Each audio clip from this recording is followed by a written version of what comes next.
بازدم سمت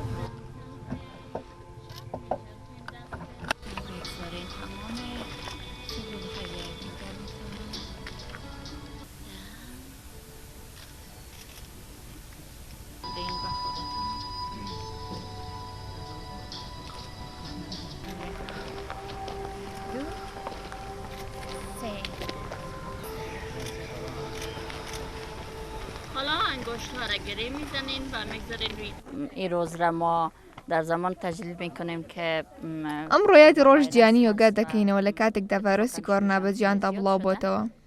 هەر بۆیە ویسمان لە شوێنێکی کراوەدا یادی بکەینەوە. ئەوەی دڵخۆشکەرە ئەم ڕۆژنان پاش ماوەیەکی زۆر لەمانەوەیان لە ماڵەوە توانیان بێنە دەرە و لێرە کاتێکی خۆش بەسەر بەرن. خوبیایش این بود که خانم‌ها بعد از یک مدت طویل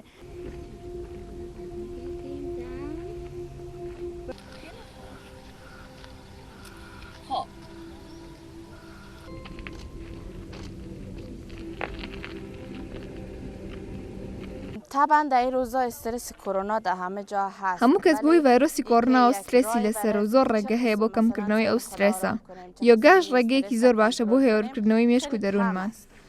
به این خاطر به نظر من یوگا خیلی یک ورزش خوبی است به خاطر که ذهن ما را آرام کنیم.